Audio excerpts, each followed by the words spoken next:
All right, we're going to welcome back. Welcome back. Richard, intermission's over.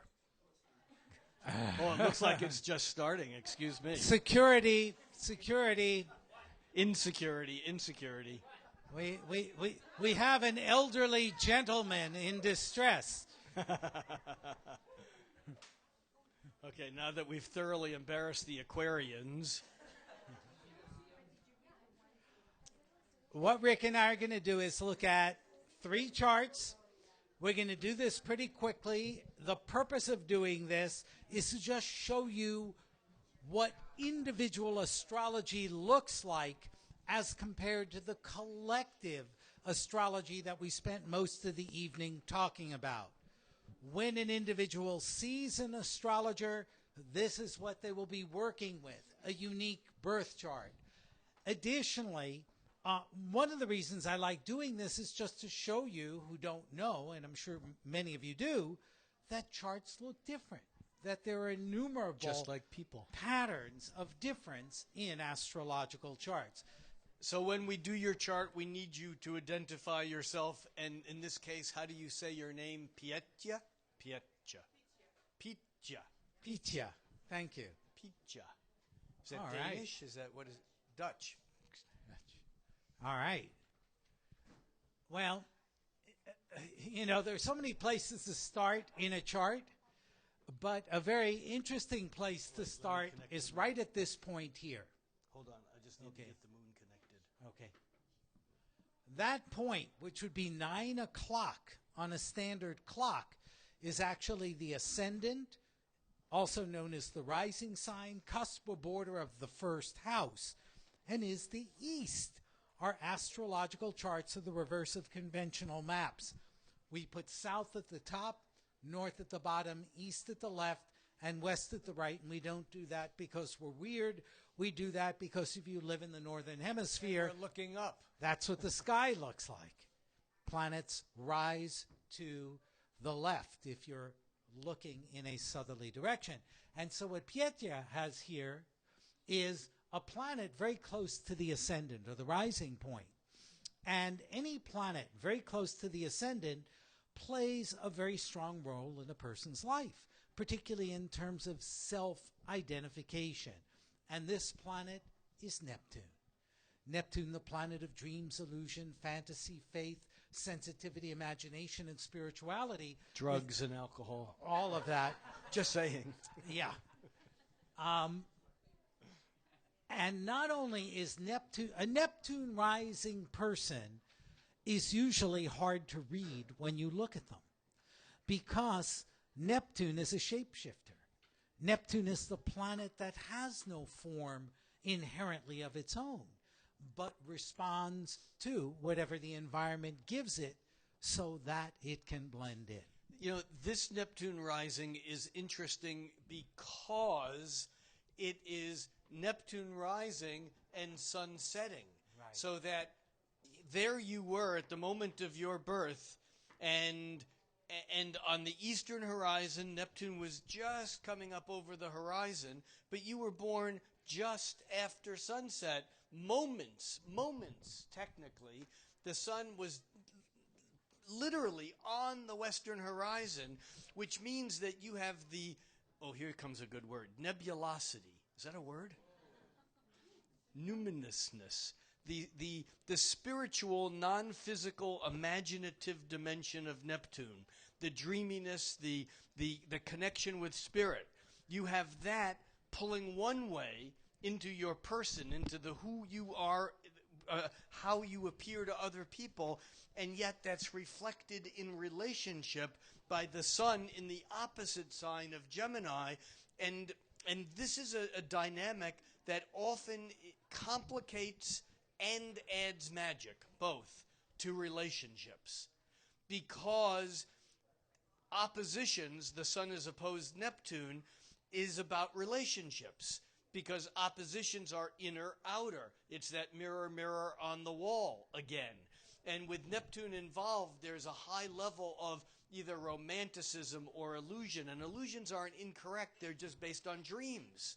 And so the whole idea here of relationships as being a fertile ground for where your dreams and or fantasies are played out. Does that make sense to you a little bit? More so than many people. Yeah, one of the less useful expressions of this is acting like other people are real and you're not. Because planets around the setting point in the other area of the chart can often be projected on others. You even have the moon of emotions and feelings in the super sensitive and personal sign of Cancer, but it's in the 8th house of deep sharing or other people's needs. So there's a heck of a lot of responsiveness or feeling like you should be responsive to others, and maybe it's too tiring or you don't want to, so you can Neptune out. I didn't hear what you said. Where am I? I'm not here. Oh, I have to go see my drug dealer. I mean my accountant. I'll be right back. You know, often another place to start would be just the fact that the sun is in Gemini and the moon is in Cancer. Right. Now, the sun in Gemini is one of those signs that is often lightweight because it dances over issues rather than sinking into them. However, your chart is not a lightweight chart because the sun in Gemini, fairly close to Venus, which would mean also that easygoing, the kind of whimsical, fickle, changeable, adaptable sense. This Gemini energy is harmonized by one third of a circle trine to Pluto, which basically says, again, what you see is not what you get. You think from the outside you might be this kind of easygoing Gemini, but there's hooks, there's intensity, there's power, there's passion that's not typically associated with Gemini. Yeah, and I think that Pluto trine or harmonious relationship to planets with Gemini says in a light, matter-of-fact way, you can say things that have a profound impact on others. Mars is also tied into that very closely. Yeah, Mars in Leo. So there's a bit of more rigid and or fixed determined energy than one might expect from a Neptune rising and or a Gemini person. It's like when you get a notion or an idea or a feeling, you probably don't let go of it. You know, the crab, the moon in Cancer. Cancer is just Latin for crab. And, you know, the crab will reach into a crevice and get, with its pinchers, something that it wants, like food.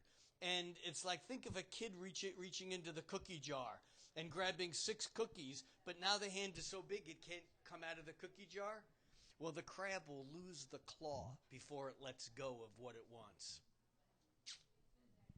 I have a Cancer moon, too, by the way, in the spirit of full astrological disclosure. Now, Geminis are interested in everything, whether it has any value or not. And I call them the information sluts. Yeah, and it's like just higher mind, not data, but higher mind is represented by Jupiter, which you have in stubborn Taurus, conjunct your South Node. I think you should know everything, and I don't think you have to. I think what's more important is the impact and the level of engagement and exchange you have with people rather than the absoluteness of the truths that you are sharing with others. Pluto on the midheaven. My daughter has Pluto on the midheaven, and someone once said to me when she was graduating from high school, "Where's she going to college?" And I said, "She's not. She doesn't want to." And they said, "Aren't you worried about her surviving?" And I thought, no, she has Pluto on the midheaven. I just hope when she figures out what she wants to do, she doesn't take over any third world nations along the way.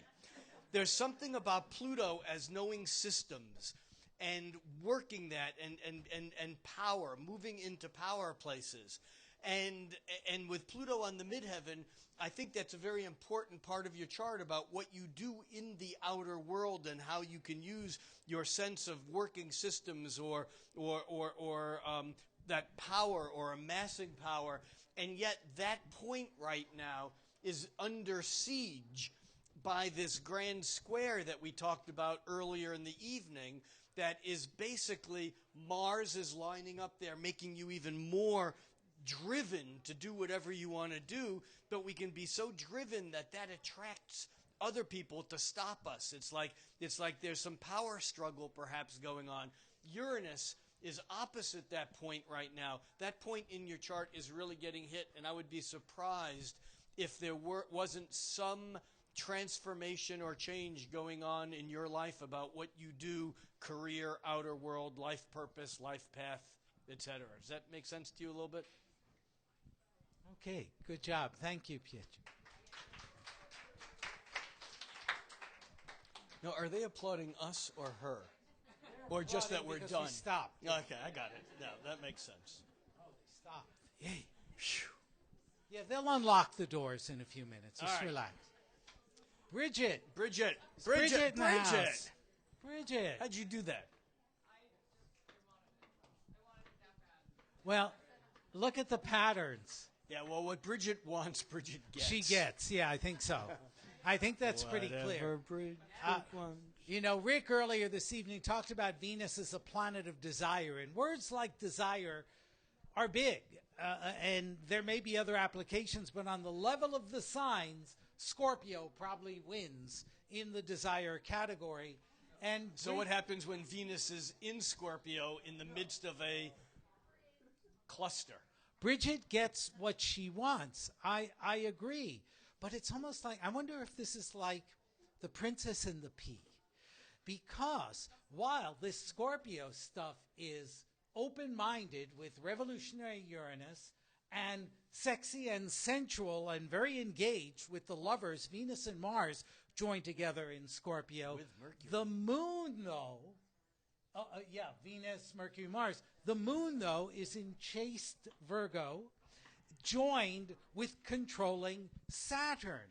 So there's a very interesting, it's like there's this big tunnel of intake on desire, but in terms of what you will assimilate or really let in, it's one like, 250-year-old Chinese man with an ancient formula that must be repeated by anyone wanting entry while standing on their heads and saying it backwards in perfect 17th century Mandarin. Now, other than that, you're easy. But apart from that, whoa. Yeah, there's like a lot of I wanna and I can't. But it's about getting the right thing. I mean, while Scorpio is thought of as, it's a water sign, so it's emotional and kind of lusty, and Virgo is an earth sign and considered to be kind of dry, both are picky. Both are picky, but we have an anti-picky thing, though, and that is the sun squares Jupiter. Well, the sun, she wants more. More, no good. And we have a theme going because it's the second of two charts where Pluto is conjunct the midheaven. Right. So we got that power thing going there, my place in the world, about a place of power or control. And since they both have fuzzy Neptune rising, they're probably disguised. You're probably Julian Assange, who is on the loose, in disguise. Well, here's the interesting thing. The ascendant is how we come across. And a Sagittarius rising's default word is yes! Yes! And I think Jupiter, Sagittarius' key ruling planet, square the sun, reinforces that. But what we see is not always what we get. And in this case, I don't think it's often what we get. And that is, again, going back to the more discriminating stuff of what really fits for you, what really works to satisfy you. Now, being at a slight disadvantage because I know your parents or your parent who's here, it seems as if there was a whole lot of parental control with Venus. With the moon conjuncting Saturn. There's this sense of feeling like no matter what I do isn't enough. Whether it's smart enough, maybe it's I wasn't a guy, maybe it is I was, whatever it is. There's this sense of when the moon lines up with Saturn, it's like the superego, that part of your parents which you incorporate and internalize, you don't need anyone to ever tell you what you've done wrong. You know. You don't need anyone to tell you what you shouldn't do. You don't even have to do it. Yeah, you don't even have to do it. You've already, the fact that you thought it was bad enough. And now this is in some ways totally contrary to the fact that the sun is square Jupiter, and not only did you think it, but you thought it again, and you're figuring out how you can do it every day. You know, but meanwhile, there's this, I got to, I want to, and I shouldn't, and I can't. And there's another indicator of that. Saturn conjunct the moon doesn't represent mom as she literally is, but as some if you're her mom, but some introjected experience of mom. And with the moon in Virgo, with Saturn next to the moon, that's usually kind of tight. Get it right. Don't make any mistakes. Life needs to be taken seriously. But here's Neptune at a right angle to the moon. Right. You don't have a clue. Right. Right. It's like rules one day. She's not your real mom. Yoga the next day. It's well, what it really is about, or what it can be about, no one, what it really is, who knows, but it's trying to assimilate spiritual or inspiring things, but in a rigorous way, in a systematic way. In other words, if you could just get enlightened by taking mushrooms, that doesn't satisfy, I think, the moon-Saturn conjunction in Virgo. It is something more systematic that you understand the mechanics of, that is the vehicle to ecstasy, whether it be spiritual or personal.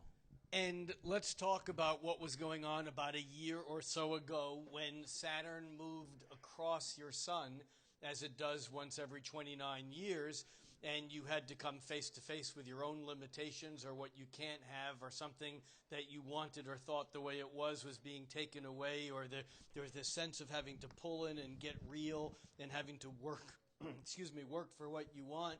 And Saturn, even now, over the next year, is still dealing with all of these Scorpio planets, so you're not out of the woods yet, although you probably have already gone through the eye of the needle. Does that make sense? Yep. One last thing, at least from my account, and that's this pileup of planets in the 11th house. Houses tell us where we experience things. They're circumstances rather than energy. But there is an analogy between signs and houses. Aquarius, the 11th sign, has to do with community. Energetically, the 11th house in a chart has to do with community experientially. Doing it alone is not that interesting, I think, in this chart. And yet, again, there's something about almost floating through the crowd, with superb clarity and sensitivity, and still being in the crowd but not of it. Saturn, the planet of boundaries and discriminating Virgo, next to the moon of mood, feeling, emotion, I think represents a need for you to have some level of knowing where your boundaries are, even as parts of you really hunger for deep levels of engagement on a friend level, on a group level, on a community level. Okay? Thank you, Bridget. And thank you, Bridget's mom, you were there. Denise. Thank you, Denise, for making that possible. I think Victoria. I think I've known Denise longer than anyone else in this room. Really? Yeah. Wow. Including you. Yeah, we know each other 15 years, 16 years. So is Victoria in the house? There she is. Hey, Victoria. Victoria. Hi. You are, August 20th. I've got an August 20th daughter and an August 17th daughter, both a little older than you. Well, in the last two charts, we saw Neptune rising in Sagittarius, which, taken independently and not reflective of the ethics or the morals of either of the two people who have this in their chart, is kind of like symbolic of, whatever. There's no whatever here. No, this is more like never. Over my dead body. Well, it's like, I know what I want and I'm going to get it, and if you don't mess with me. Or mess with me if I invite you, but if I don't, then don't mess with me. Yeah, and don't even show up. Here, Pluto is square the sun and the moon. While full moon, baby. You were born at a full moon. Do you know that? Yeah, you were born just a few hours. Well, before about 10 hours before Mm-hmm. before a full moon. But whereas the previous two people had soft Neptune rising and enthusiastic Sagittarius, you have suspicious Pluto rising in even more or equally suspicious Scorpio. Yeah, you're a tough nut to crack. Yeah. And this Pluto, as Rick pointed out, was in a challenging right angle to the sun of will and consciousness and to the moon of emotion and feeling. And that is intense. Yeah, you're someone who I call it plays for keeps. It's like it's on or it's off. Take no prisoners. Yeah, but she wears velvet gloves when she does it. That's the tricky part. So you don't know that she has the planets of attraction and action, Venus and Mars, are both in kind of sweet, soft signs. Venus in Libra and Mars in Cancer. So the mode of connecting hides the fierceness of the person behind that babe. Her Venus in Libra though can't get no respect from the rest of her chart. It's like none whatsoever. It's like you're the Venus in Libra is the part of you that really believes that you want things nice and easy and sweet and that you care She about does. others. And I'm not saying that you don't any of these things. But when it comes right down to it, the intensity of the motion, the fear of not having or the desire to have overrules whatever the idea of niceness is that you might actually have or be, but it becomes not as important in moments of the heat or cold of passion or hate or attraction or Yeah, repulsion. the other thing that's kind of interesting is this moon in Aquarius. It's like the intensity can be strong, but then you don't want to need anybody. Aquarius is a relatively independent sign, even though it believes in community. The moon is close to the bottom of your chart, not, with Saturn on the other side. So it's like, hey, I just bought this. I saved them. Nah, I don't think so. I mean, it's a different setup than your setup with it, Bridget. But there still is this sort of intensity that I think inwardly it's like, okay, I don't care. All right, I got it. Now I don't even want it anymore. Well, what can I do with it, or did I really need it? That's the coolness of the moon in Aquarius, potentially. But there's coolness, but there's also rigidity. It's like people don't move you from your, when you make up your mind, it's done. You can change your mind, but no one's going to present you with the facts or their feelings or their needs or whatever that's going to change your mind. I mean, it's until now. Until now, because Neptune is coming to Saturn to oppose your Mercury, the planet of intellect, and your Saturn. Yeah, what Rick was talking about. Were you talking about the? Well, I was just talking about the sun, the fixed, sun, the and the strong moon, will. and the ascendant all fixed. I mean, it's just the nodal axis fixed. The whole chart is way more fixed than the pleasant Libra Venus and the receptive, sensitive, caring Mars. I mean, your personal planets care. But when it comes down to it, and it's not that you don't care, it's just that you got a bigger agenda. You're playing for keeps on a larger playing field than whatever the playing field that might involve you and her or you and him.